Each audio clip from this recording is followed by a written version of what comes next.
Moving forward to the next question, question number 8. What steps do you take to avoid contamination in laboratory? मैंने आपको पिछली class में बताया था कि लेबोरेटरी के अंदर जब भी आप काम करते हो तो उस केस में आपको क्या क्या हाइजीन का क्या क्या टेक्निक का इस्तेमाल करना है ताकि आपकी खुद की सेफ्टी, लेबोरेटरी की सेफ्टी और लेबोरेटरी के इक्विपमेंट्स को सही तरीके से आप यूज करो। कैसे करोगे आप? सबसे पहला आता है, मैंने आपको पिछली क्लास में बताया था, use of PPE kit, use of personal protective equipments. इसमें क्या क्या बताया था मैंने आपको? Always wear gloves, lab coat, goggles when handling sample और केमिकल। मतलब मैंने आपको बोला था जब भी आप लैब में एंटर करते हो आपको एप्रन पहन के रखना है, आपको स्पेक्स लगाने हैं, आपको फेस शील्ड का यूज करना है, आपको फेस मास्क का यूज करना है, आपको ग्लव्स का यूज करना है। ठीक है, उसके बाद आता है सैनिटाइजेशन एंड डिसइंफेक्शन। स्टरलाइजेशन और डिसइंफेक्शन का यूज आपको टाइम टू टाइम करना है ताकि लैब के अंदर, हॉस्पिटल के अंदर या ओटी के अंदर किसी भी तरीके का कोई भी कंटामिनेटेड चीजें ना रखी रहे, कोई डिसइंफेक्टेड चीजें ना रखी रहे। हो सकता है कि आपने ब्लड सैंपल कलेक्ट किया किसी पेशेंट का, आपने उस पर काम भी किया और आपका ब्लड सैंपल जो था वो अनअटेंडेंट रह गया। जब वो अनअटेंडेंट कुछ टाइम पर रह गया, उसमें हो सकता है बैक्टीरिया, हो सकता है फंगाई, हो सकता है प्रोटोजोआ, हो सकता है वायरस का फॉर्मेशन हो जाए। तो उस केस में आपको क्या करना है? टाइम टू टाइम अपने एरिया को क्लीन करना है। जिस भी वर्क स्टेशन पे आप काम कर रहे हो, जिस भी इंस्ट्रूमेंट के साथ आप काम कर रहे हो, उस इंस्ट्रूमेंट्स को आपको टाइम टू टाइम क्लीन करना है। ओके, नंबर तीसरा आता है aseptic technique.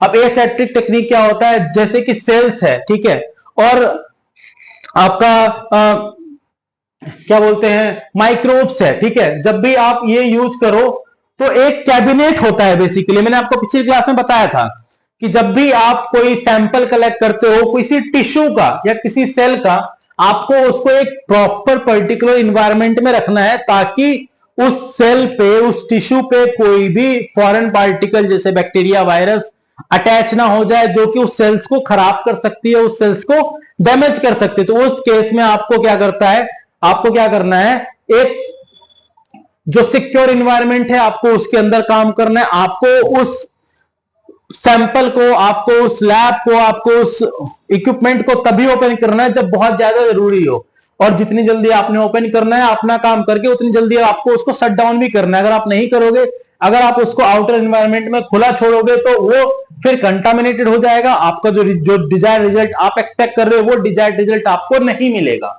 Okay, moving forward, अब आता है proper handling of reagents and sample.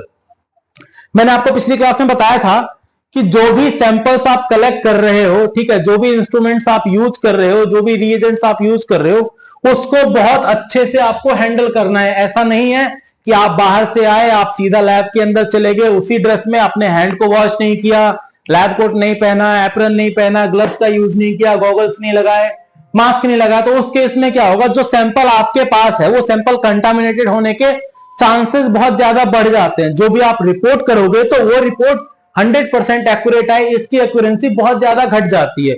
उस केस में आपको क्या करना है, आपको प्रॉपर तरीके से सैंपल्स को हैंडल करना है, अपने आप को क्लीन रखना है, अपने आप को कंटामिनेशन से बचाना है और अपने काम को अंजाम देना है, अपना वर्क करना है। ओके, उसके बाद आता है वेस्ट डिस्पोजल। मैंने आपको पिछली क्लास में बताया था कि हॉस्पिटल्स में, लैब में 3 तरीके का डस्टबिन होता है, येलो, रेड एंड ब्लू। आपको पता होना चाहिए कि कौन से डस्टबिन में कौन सा हम वेस्ट मटेरियल हमें उसको डिस्पोज करना है। ठीक है, जैसे निडल के लिए एक अलग से डिस्पोजेबल होता है, ग्लव्स के लिए अलग होता है, कॉटन के लिए अलग होता है, नॉर्मल मेडिसिन रैपर्स के लिए अलग डिस्पोज होता है। आपको इन सबको मिक्स नहीं करना है क्योंकि अलग अलग जो वेस्ट मटेरियल है उसका यूज अलग अलग है। ठीक है, इसीलिए आपको इन चीजों का खास ध्यान रखना है।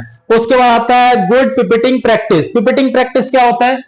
जब आप कोई सैंपल कलेक्ट किया है आपने, लेट्स से कि आपने ब्लड सैंपल कलेक्ट किया ब्लड ग्रुपिंग के लिए। अब ब्लड ग्रुपिंग के लिए आपको उसमें anti A, anti B, anti D डालना है। आपको चेक करना है कि ब्लड जो सैंपल हमने कलेक्ट किया है उसकी ग्रुपिंग कौन सी है। आप वो जो सैंपल डालोगे, उस पर जो एजेंट डालोगे उसको पिपेट की हेल्प से डालोगे। तो आपको पिपेट की प्रैक्टिस बहुत अच्छी होनी चाहिए कि अगर ब्लड में हमें 0.01 ml solute, 0.01 ml solvent add करना तो उतना ही सॉल्वेंट ऐड हो उसमें, उसमें और ज्यादा एक्स्ट्रा अमाउंट में सॉल्वेंट ऐड ना हो, जिससे क्या होगा कि जो डिजायर्ड रिजल्ट की एक्सपेक्टेशन आपको है कि आपको एक पर्टिकुलर ये रिजल्ट चाहिए, वही रिजल्ट आपको मिले। ओके, उसके बाद आता है मिनिमाइजिंग क्रॉस कंटामिनेशन। आपको लेबोरेटरी के अंदर, आपको हॉस्पिटल के अंदर, आपको ओटी के अंदर जो आप काम करोगे, उस केस में बहुत ज्यादा चांसेस ये होते हैं कि आप क्रॉस कंटामिनेट ना कर दो चीजों को। मतलब कि आप आए, आपने काम किया, बहुत अच्छे से काम किया, बट अगर आपने सेम ग्लव से 2 ब्लड सैंपल कलेक्ट किए, हो सकता है कि सैंपल की मिक्सिंग हो जाए, हो सकता है कोई एक ऐसा ब्लड का ड्रॉप हो जो दूसरे सैंपल में मिक्स हो जाए। तो उस केस में आपको क्या करना है, एवरी सैंपल के बाद आपको जो भी आप इंस्ट्रूमेंट यूज कर रहे हो, जो भी आप सपोर्टिंग चीजें यूज कर रहे हो, जो भी आप ग्लव्स यूज कर रहे हो, जो सिरिंज यूज कर रहे हो, उसको भी आपको अच्छे से डिस्पोज करना है और फ्लैश सैंपल के लिए फ्रेश इक्विपमेंट्स लगाने हैं। इससे क्या होगा, आप सैंपल के क्रॉस कंटामिनेशन से बचते हो, या आपकी खुद की सेफ्टी के लिए भी है, क्योंकि एंड ऑफ द डे जब आप काम करते हो तो आपको अपनी खुद की सेफ्टी का ध्यान रखते हुए काम करना है लैब में। तो ये सारी चीजों का आपको ध्यान रखना है लैब में काम करते हुए। Okay, thank you.